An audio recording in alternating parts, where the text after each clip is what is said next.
I'm Kimberly, 34, and I still remember staring at my phone in disbelief. You're not invited. Laura doesn't want you there, the text from my family read.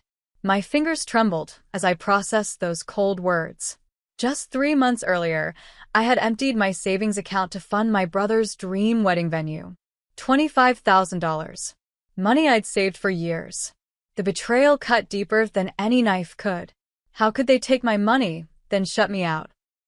Before I continue this heartbreaking story, let me know where you're watching from and hit that subscribe button if you've ever felt the sting of family betrayal. Growing up in a middle-class neighborhood in Michigan, I was the first person in my family to attend college. My parents worked tirelessly to provide for us, but there was never much extra to go around. My brother Kyle and I shared everything, from toys to secrets. We were inseparable growing up, often finishing each other's sentences and defending each other fiercely at school. When I left for college, Kyle would call me every Sunday night without fail, eager to hear about my new experiences and share his high school adventures. Our parents hit some financial hurdles about 5 years ago when Dad was laid off from the manufacturing plant where he'd worked for 27 years. Mom picked up extra shifts at the hospital where she worked as a nurse, but their retirement savings took a significant hit. I worried about them constantly during that period, calling home more frequently and sending money when I could. Meanwhile, my own career was flourishing. After graduating with a finance degree, I landed a job at a prestigious financial analysis firm in Chicago. Through diligent work and late nights, I climbed the corporate ladder faster than I had anticipated. Each promotion brought not just higher pay, but a deep sense of responsibility toward my family. I wasn't just succeeding for myself. I was succeeding for all of us. Everything changed 3 years ago when Kyle met Laura at a friend's barbecue. He called me that night, unusually animated, describing her as the most amazing woman I've ever met. Within 6 months, they were engaged. I flew home for their engagement party and was genuinely happy to meet the woman who had captured my brother's heart. Laura was undeniably beautiful, with perfectly styled auburn hair and a warm smile that seemed to brighten the room. At first, we got along wonderfully. We went shopping together when I visited, and she'd call occasionally to ask my advice about work conflicts or family matters. I felt like I was gaining a sister, something I had always wanted. But subtle shifts began occurring about a year into their relationship. Kyle's calls became less frequent. When we did speak, Laura was almost always present, often answering questions directed at him or steering the conversation in different directions. During family gatherings, I noticed how she would subtly correct Kyle's stories or interrupt him with what Kyle really means is. More concerning was how quickly my parents fell under Laura's spell. Mom began consulting Laura on everything from holiday plans to medical decisions. Dad, who had always been somewhat reserved, now animated enthusiastically around Laura, laughing at all her jokes and deferring to her opinions. It was as though they had found the daughter they had always wanted, one who didn't leave for college and a big city career. I tried to maintain harmony, suppressing the strange jealousy I felt when Laura would reference inside jokes with my parents that I wasn't part of. I told myself it was wonderful that my family had welcomed her so completely. Yet I couldn't shake the feeling that with each visit home, I was becoming more of an outsider. Last Thanksgiving illustrated this perfectly. I had taken 3 days off work to fly home, excited to share my recent promotion news. As we gathered around the dinner table, I began to tell everyone about my new position. Halfway through my story, Laura interrupted with an announcement about a neighbor's pregnancy. My parents immediately shifted their attention, asking Laura dozens of questions about this woman I'd never even met. My news was forgotten, my excitement deflated. Later that evening, as I helped Mom with the dishes, I gently mentioned feeling overlooked at dinner. Mom seemed genuinely surprised. "Oh, honey, we're always hearing about your successes," she said, patting my hand. "Laura hardly ever gets to share her neighborhood news." I nodded and changed the subject, but a knot formed in my stomach. Jason, my boyfriend of 2 years, noticed the change in my family's dynamic immediately. After that Thanksgiving visit, as we drove back to the airport, he carefully observed, Your family treats you differently when Laura's around. It's like you become invisible. I dismissed his concern, explaining that families evolve and I needed to adjust. But his words lingered, the first acknowledgement that what I was experiencing wasn't just in my head. Despite these growing tensions, I remained determined to stay connected to my family. They were my roots, my history. I scheduled regular video calls, sent thoughtful gifts, and planned visits whenever possible. I believed that with enough effort and love, the strange distance I felt could be bridged. I had no idea how wrong I was. The wedding venue crisis began with an unexpected video call on a Tuesday evening in January. Kyle and Laura's faces filled my screen, both looking unusually serious. After some small talk, Kyle explained that they had fallen in love with a new wedding venue, a historic mansion with sprawling gardens and a lake view. Their original venue, a charming local barn, suddenly seemed inadequate compared to this dream location. The only problem, Laura interjected, her voice tinged with disappointment, is that it's $20,000 more than we budgeted. We've been saving everything we can, but it's just not enough. Kyle nodded solemnly. We thought about scaling back our plans, but this place is perfect. It only has one date available this year, and we need to decide by next week. I could see the hope in my brother's eyes, and something else in Laura's expectation. They hadn't directly asked for help, but the implication hung heavily in the air. 3 days later, a family meeting was called via video chat. My parents looked uncomfortable as Dad explained their situation. We wish we could help with the venue, kids. Your mother and I have gone through our accounts 3 times. Between helping with the engagement party and the current payments for the wedding, we just don't have anything extra to give. Laura's face fell dramatically. I understand, she said, though her tone suggested otherwise. I guess some families prioritize differently. My cousin Jessica's parents remortgaged their house for her wedding. Mom looked stricken by the comparison, and Dad stared down at his hands. After the call ended, I sat in my apartment, spreadsheets open on my laptop. I had been saving diligently for years, for a down payment on a condo, for future security. $25,000 would deplete most of my savings, but I could make it work. Kyle had always been there for me, and this was his big day. I wanted him to have everything he dreamed of.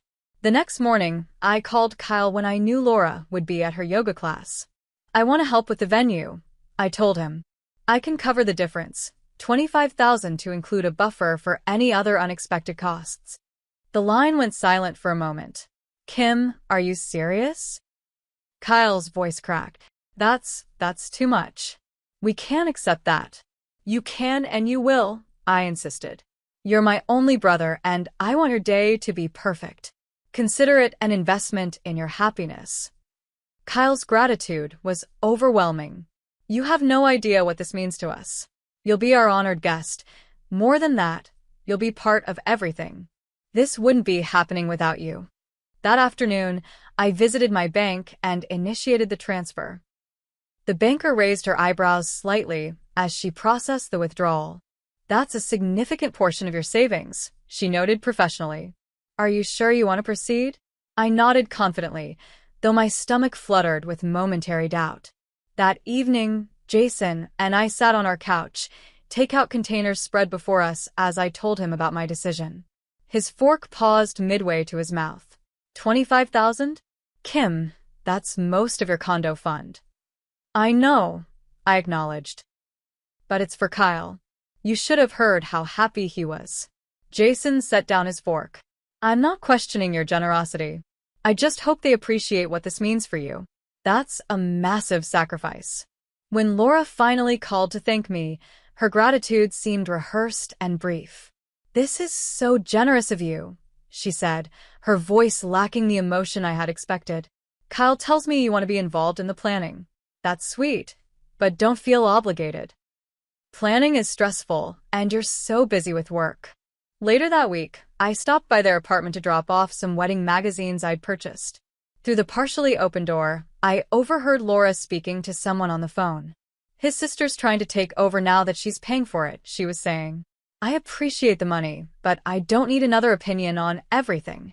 When I confronted Kyle about it later, he seemed embarrassed but dismissive. Laura's just stressed about all the decisions. She didn't mean anything by it. She's really grateful for your help, we both are. I chose to believe him, pushing aside my discomfort. Yet as I drove home, I couldn't shake the feeling that something fundamental had shifted.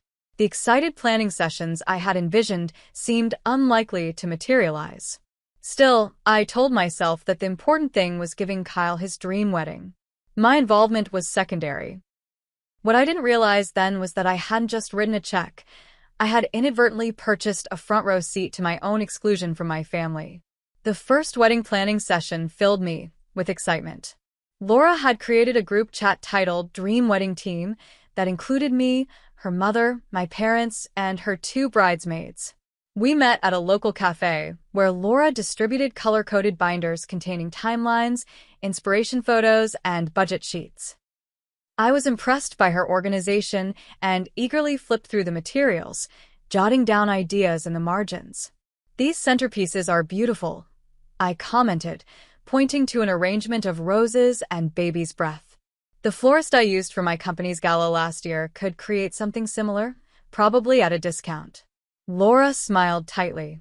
"That's sweet, but I've already spoken with a florist who specializes in exactly what we want." She quickly moved on to discussing the catering options. The pattern continued over the next few weeks. The second planning meeting was rescheduled to a Tuesday at 2 in the afternoon, right during my important weekly stakeholder meeting that Laura knew about. When I texted that I couldn't make it, the response was a simple, "No worries. We'll fill you in later." But the promised update never came. By the 3rd month of planning, decisions were being made without any input from me. The wedding colors changed from blue and silver to burgundy and gold.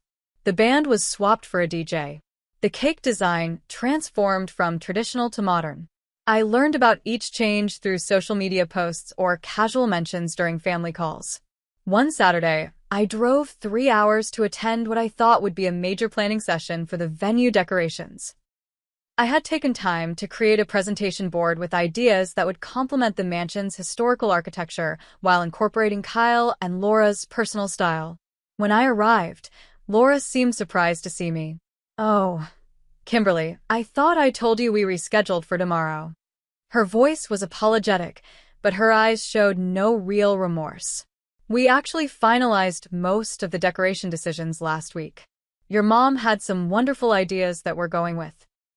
I stood in their living room, my presentation board suddenly feeling childish and unnecessary. "Last week? I didn't know there was a meeting last week. It was impromptu," she explained, glancing at her watch. "Look, why don't you join us for dinner tonight instead? Less stressful than wedding talk anyway, right?" My attempts to connect with Kyle alone became increasingly difficult. He was always running late for our scheduled coffee meets, or Laura would unexpectedly join us. When I did manage a moment alone with him and raised concerns about feeling excluded, he became defensive. "You're being too sensitive, Kim," he said during one such conversation. "Laura's under a lot of pressure. Her dream wedding is coming together, and she's trying to manage everyone's input. You're still an important part of all this." But I wasn't, and the evidence mounted daily. During a minor disagreement about the seating chart, where I suggested keeping 2 feuding relatives separated, my mother unexpectedly sided with Laura.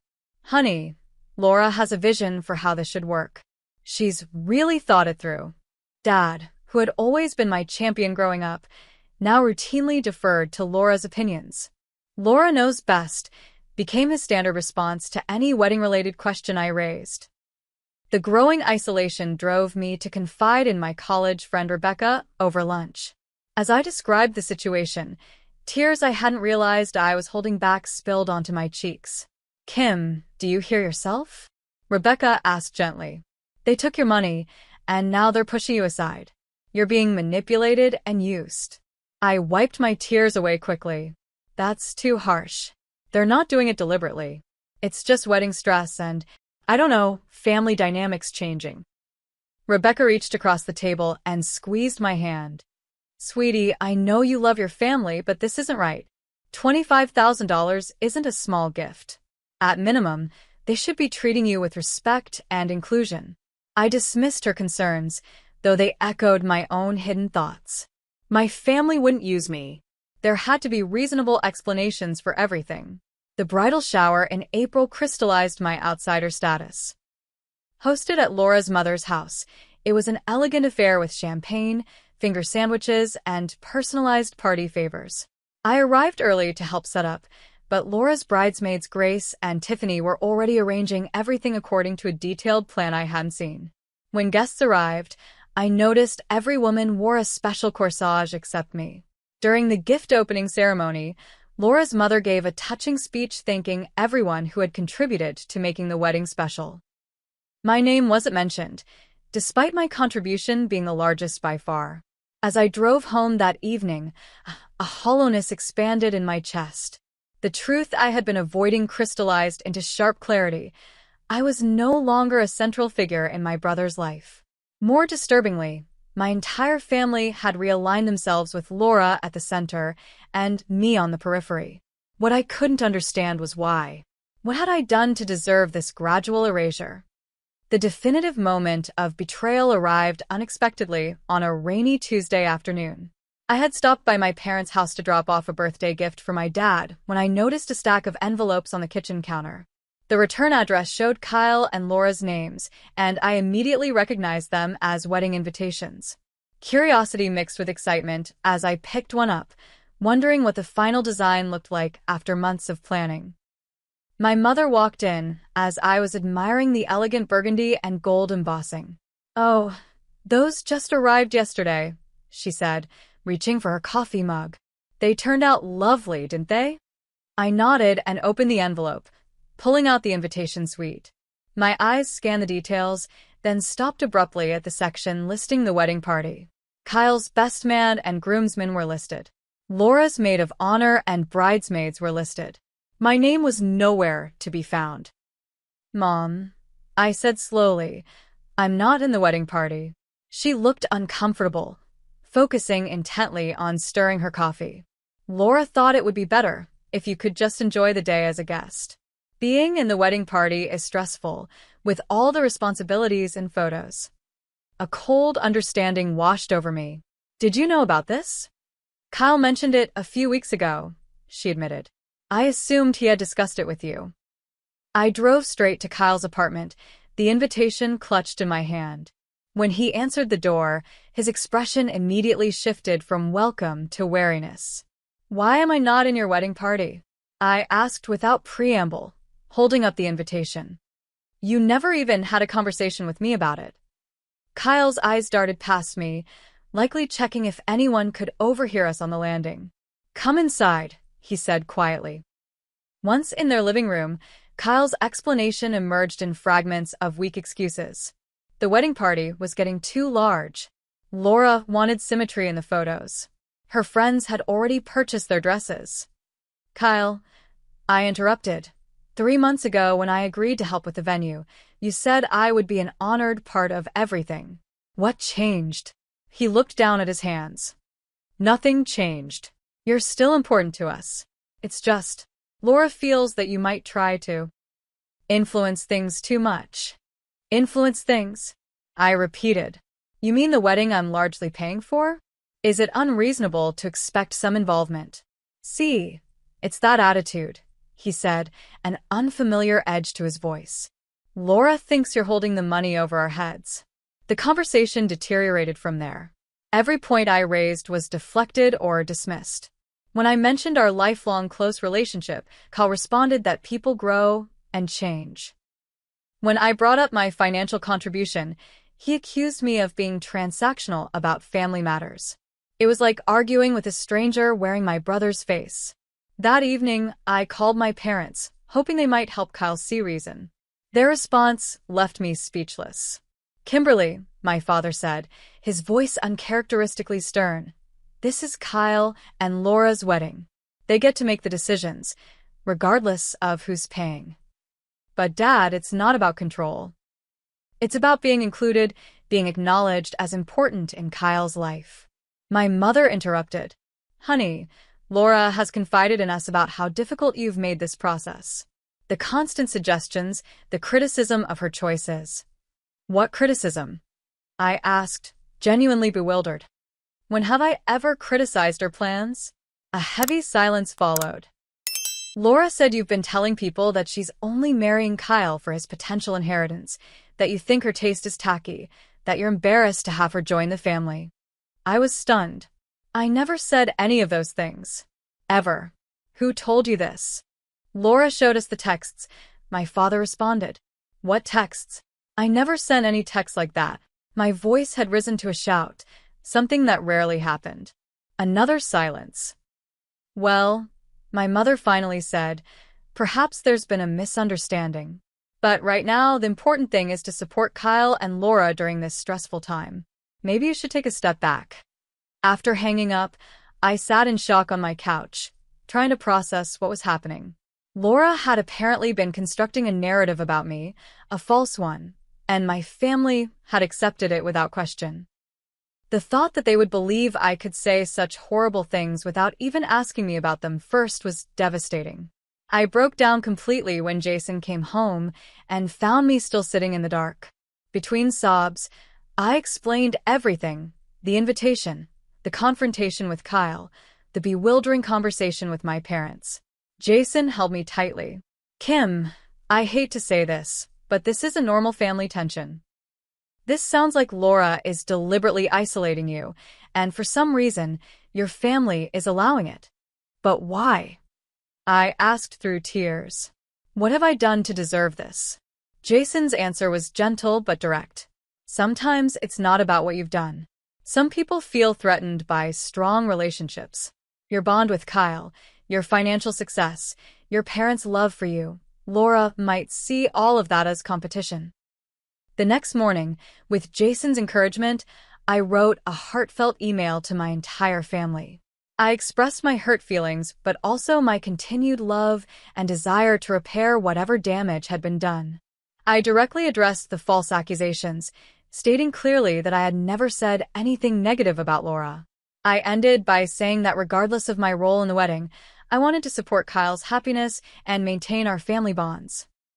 The responses, when they finally came, were coolly polite and notably similar in tone. My mother hoped we could move past this unpleasantness. My father suggested I take time to reflect on my actions. Kyle simply wrote, I think it's best if we all take some space right now. As I stared at these messages, a crushing realization descended. My family's love and loyalty had been entirely redirected. The only thing they still wanted from me was my money. In the week following those cold email responses, I tried to process what was happening to my family. I fluctuated between anger, grief, and disbelief. How could decades of love and connection be so easily severed? During moments of clarity, I reminded myself that regardless of my personal hurt, Kyle was still my brother. Despite everything, I wanted some representation at his wedding, some acknowledgement of our shared history. I carefully selected a wedding gift, a handcrafted silver photo frame engraved with Kyle's and my childhood saying, siblings by chance, friends by choice. Inside, I placed a photo of us from his college graduation, arms around each other, beaming with shared joy. I wrapped it beautifully, wrote a heartfelt card, and set it aside for the rapidly approaching wedding day. 3 days before the ceremony, I realized I was unclear about some logistical details. The invitation didn't specify exact arrival times for family members, and no one had communicated any pre-wedding family gatherings to me. I composed a light, practical text to the family group chat, looking forward to Saturday. What time should I arrive for any pre-ceremony family photos? 20 minutes later, my phone chimed. Opening the message, I felt as though the floor had disappeared beneath me. There, in our family group chat, including my parents, Kyle, and Laura, was a message from my mother. You're not invited. Laura doesn't want you there. I stared at the screen, uncomprehending. Not invited? To my only brother's wedding? The wedding I had contributed $25,000 toward? I immediately called my mother, then my father, then Kyle. All went straight to voicemail. I sent individual texts. Is this a mistake? Please call me. No response. When Jason arrived home from work, he found me sitting at our kitchen table, still staring at my phone. My face felt stiff, like a mask. I hadn't cried.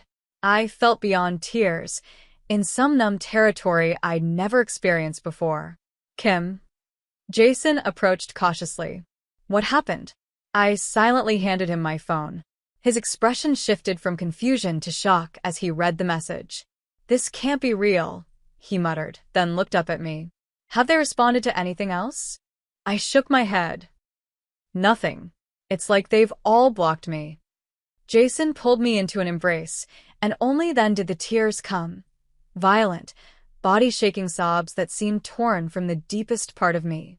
I cried for the brother I had lost, for the family that had abandoned me, for the $25,000 that now felt like a payment for my own exclusion. That night, I couldn't sleep. I kept replaying every interaction with Laura since she'd entered our lives, searching for warning signs I might have missed. The way she would subtly undermine my accomplishments in family conversations. How she'd redirect attention whenever I was speaking. The strange comments about my apartment being so career-focused and not very homey. Each memory now appeared in a new, sinister light. The next morning, my college friend Rebecca called. Her voice was hesitant. Kim, I don't know if I should tell you this, but I ran into Melissa from your hometown yesterday. Melissa was a longtime family friend who had known us since childhood. According to Rebecca, she had just received her wedding invitation and was confused about some of the stories Laura had been telling the guests. Apparently, Laura had been claiming that I had tried to take over the wedding planning, had insulted Laura's family, and had threatened to withdraw my financial support unless certain demands were met. Melissa didn't believe it, Rebecca assured me. She knows you too well, but she thought you should know what Laura's saying about you. The betrayal expanded beyond family to include my reputation in my hometown. Laura wasn't just excluding me. She was systematically destroying my image among people who had known me my entire life. I felt something break inside me, the final thread of hope that this was all a misunderstanding that could be resolved. My family had not just excluded me, they had allowed Laura to vilify me, to rewrite who I was in their narrative. And they had done it after taking my money that represented years of hard work and sacrifice. The wedding day came and went. I spent it with Jason at a cabin by the lake, my phone turned off, unable to bear the thought of seeing social media posts or receiving any messages from well-meaning friends. When I finally turned my phone back on 2 days later, there were no messages from my family.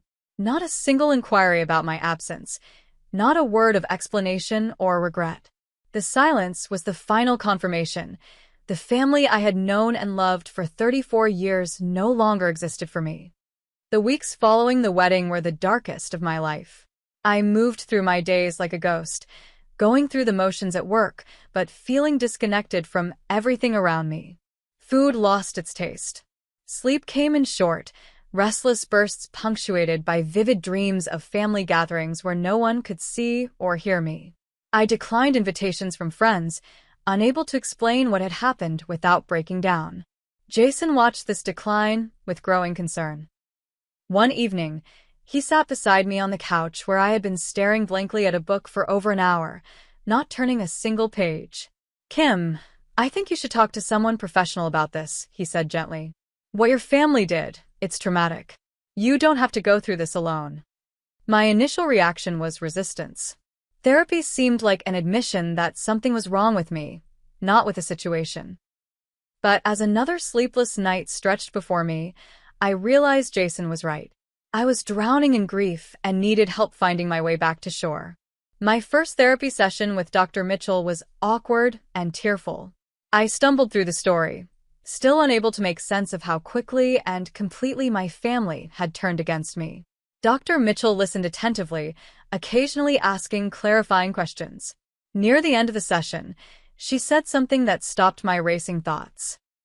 Kimberly, what you're describing sounds like a coordinated campaign of alienation, possibly initiated by Laura, but enabled by your family. This isn't normal family tension or wedding stress. This is emotional manipulation at a disturbing level. Her words gave structure to the chaos I had been feeling. It wasn't my imagination. It wasn't my fault. Something genuinely toxic had infiltrated my family system, and I had become its target. Over the next few sessions, Dr. Mitchell helped me understand that I was grieving not just the loss of my place in my family, but the loss of who I thought my family was. The parents who had raised me to value honesty and loyalty had betrayed those very principles. The brother who had been my closest ally had abandoned me for his new loyalty to Laura. "You're mourning the family you thought you had," Dr. Mitchell explained. "That's a profound loss, and it deserves to be honored." 4 weeks after the wedding, I made the mistake of checking Instagram.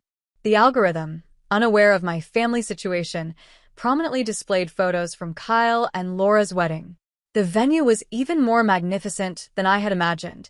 String lights illuminating the historic mansion, floral arrangements cascading down stone staircases, a 7-tier cake that must have cost thousands. All made possible by my contribution. In one photo, my parents stood proudly beside the couple, beaming with joy. The caption read, "So grateful for the perfect day with our perfect family." The exclusion was complete. I had been erased not just from the event, but from the concept of family itself. That night, I broke down again. The wound reopened and salt poured liberally into it. Jason held me as I cried, murmuring reassurances that felt hollow against the magnitude of the betrayal. The next day, I received an unexpected call from my mother's sister, Aunt Sarah. We had always been close, but she lived in Arizona and wasn't often involved in family events back home. "Kimberly, I just heard what happened with the wedding," she said without preamble. "I couldn't believe it when my friend Donna told me you weren't there. What's going on?" The dam broke as I told her everything: the money, the exclusion, the text message, the silence that followed. To my surprise, Aunt Sarah didn't seem shocked. "I hate to say this," she said when I finished, "but Laura pulled something similar with Kyle's friend Marcus last year.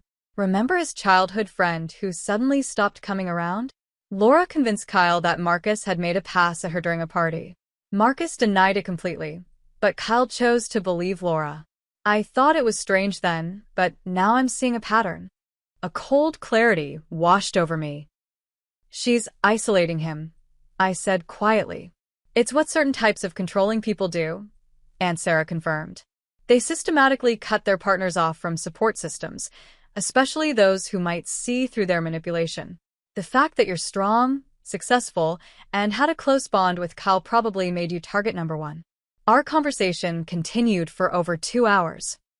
Aunt Sarah promised to try to speak with my parents, though she wasn't optimistic about changing their minds immediately. "They're under her spell right now," she said. "It might take time for them to see what's happening." That conversation with Aunt Sarah was the first crack in the darkness surrounding me. I wasn't crazy. I wasn't alone. Someone in my family still saw me clearly. At work, my performance had suffered noticeably. My boss, Natalie, called me into her office one morning. I braced for a reprimand, but instead found compassion. "Kim, you've always been one of our strongest team members," she said. "But something's clearly wrong. You don't have to tell me what it is, but I want you to know that we value you and want to support you through whatever this is." Her kindness broke through another layer of my isolation. I found myself telling her a simplified version of what had happened. Instead of judgment, she offered practical support, adjusted deadlines, the option to work from home some days, and the company's employee assistance program for additional counseling. As May turned to June, I made the difficult decision to block my immediate family on social media. Each post, each glimpse into their continuing lives without me, was like pressing on a bruise. Dr. Mitchell supported this decision as a form of self-protection, not punishment. "Boundaries aren't walls," she explained. "They're fences with gates that you control. Right now, you need to close the gate to heal. Later, you might choose to open it again, but that will be your decision when you're stronger." Jason suggested a weekend trip to Michigan's Upper Peninsula, a place I had always wanted to visit but never found the time for. Away from the city, surrounded by the ancient tranquility of Lake Superior, I felt the first stirrings of peace. Watching the sunset paint the sky in brilliant oranges and pinks, I realized that beauty still existed in the world, regardless of my family's actions. Pain didn't erase the possibility of joy, it just temporarily obscured it. I don't know who I am without them, I confessed to Jason as we sat on the rocky shoreline. I've always been Kyle's sister, Robert and Janet's daughter. Even my ambition was partly about making them proud. Who am I now? Jason took my hand. You're Kimberly. You're compassionate, brilliant, resilient, and loved. Your family helped shape you, but they don't define you. Maybe this is your chance to discover who you are outside of those roles. As the water lapped gently against the shore, I felt something shift within me, not healing exactly, but the possibility of it.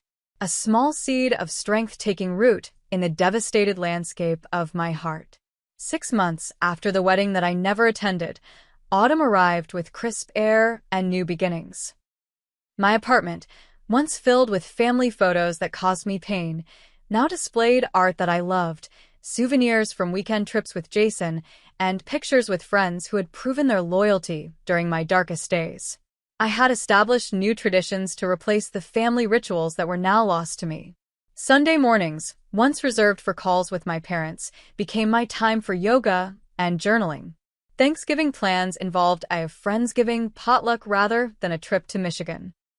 These changes weren't replacements for what I had lost, but rather the foundation of a new life structured around authentic connections. On a rainy October morning, an unexpected email arrived from Kyle. My heart raced as I clicked to open it, unsure whether to expect further cruelty or something else entirely. Kim, it began, I don't know if you'll read this, and I wouldn't blame you if you deleted it immediately. What happened before and during my wedding was unforgivable. I let Laura convince me that you were trying to control everything, that your financial help came with strings attached. I believed her when she showed me evidence of things you supposedly said about her. It was easier to accept her version than to question it, especially when Mom and Dad sided with her too. I'm not writing to ask for forgiveness or to make excuses. I'm writing because you deserve to know that I regret what happened every day. The brother you knew would never have treated you that way. I lost myself somewhere along the way, and in the process, I lost the most important relationship of my life. I'm so sorry, Kim. I read the email several times, emotions swirling, anger, vindication, a whisper of relief that Kyle had glimpsed the truth, and lingering hurt that cut bone deep. After consulting with Dr. Mitchell, I crafted a measured response. Kyle, thank you for your email.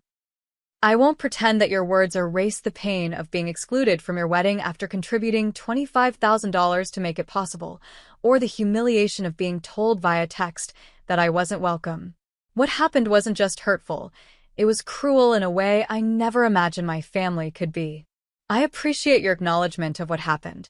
Right now, I'm focused on healing and rebuilding my life. I'm not ready for reconciliation, but I'm glad to know you recognize the wrong that was done. I hope you're taking care of yourself. Kim, his response came quickly, thanking me for even reading his message and respecting my boundaries. Almost as an afterthought, he mentioned that things had been complicated lately, as Laura had begun expressing concerns about his close friendship with his best man, suggesting their relationship was inappropriately close. The pattern was continuing. The same isolation tactics that had worked to separate Kyle from me were now being deployed against his friends. Part of me felt vindicated, but a larger part just felt sad.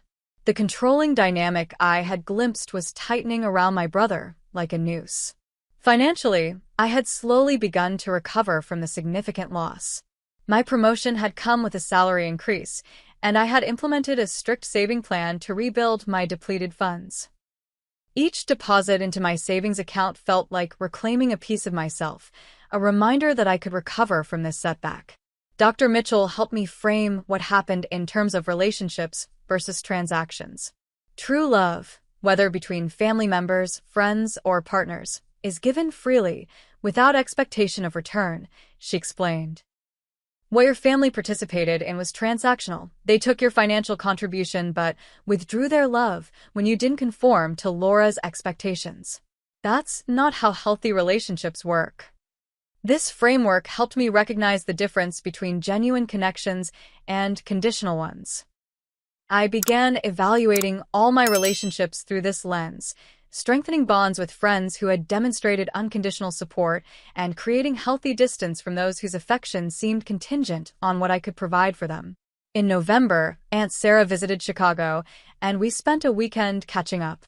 She brought news from the extended family, cousins, uncles, and aunts who had been told various stories about my absence from the wedding but had their doubts. Several family members have reached out to me since I started asking questions, she explained over brunch. They felt something wasn't right about the narrative Laura was spinning, but they didn't know how to connect with you directly. Through Aunt Sarah, I reconnected with relatives who had been part of my childhood but had drifted away during the Laura years. Cousin Rachel invited me to her daughter's ballet recital. Uncle Jim sent me birthday wishes for the first time in years. These small reconnections served as reminders that family extended beyond the nuclear unit that had rejected me. One snowy evening in December, Jason and I returned from a concert to our apartment. As I hung up my coat, he seemed unusually nervous, fidgeting with something in his pocket. "Kim," he said softly, "this past year has shown me something important. When everything in your world was falling apart, you didn't break. You bent, you hurt, you questioned, but ultimately, you found the strength to rebuild. That kind of resilience is rare and precious." He knelt on one knee, producing a small velvet box. "I don't want to replace the family you lost.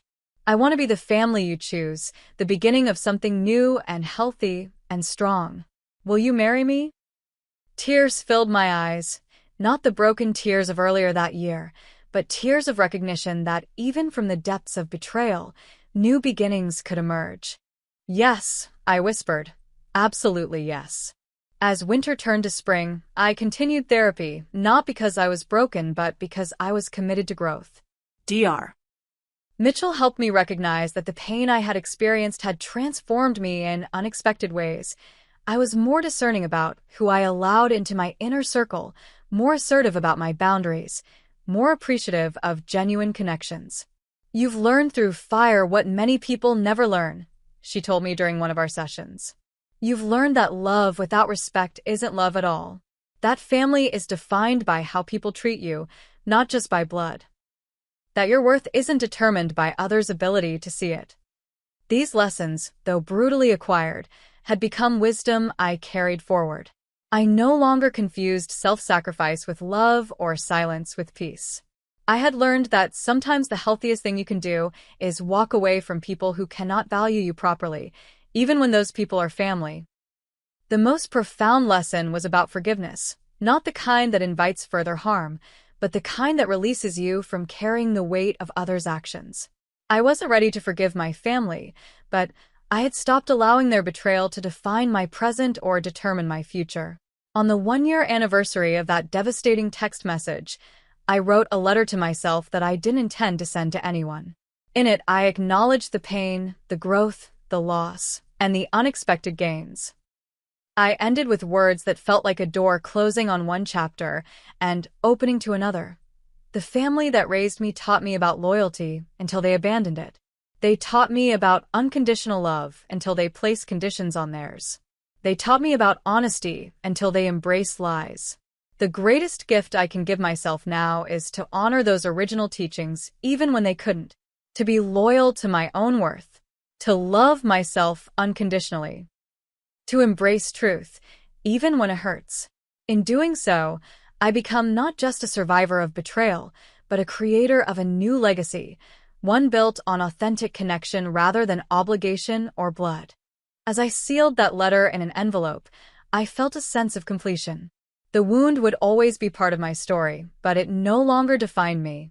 I had learned that family, true family, is something you can lose, find, and create all in one lifetime. And that knowledge, though painfully acquired, was a gift I would carry forward into whatever came next. Have you ever experienced a betrayal from someone you trusted completely? How did you rebuild your life afterward? I'd love to hear your stories in the comments below. Don't forget to like this video if my story resonated with you, subscribe to hear more real-life experiences, and share with someone who might need to know they're not alone in family struggles. Remember, sometimes the family we choose becomes more important than the family we're born into. Thank you for listening, and I wish you the strength to set boundaries that protect your peace.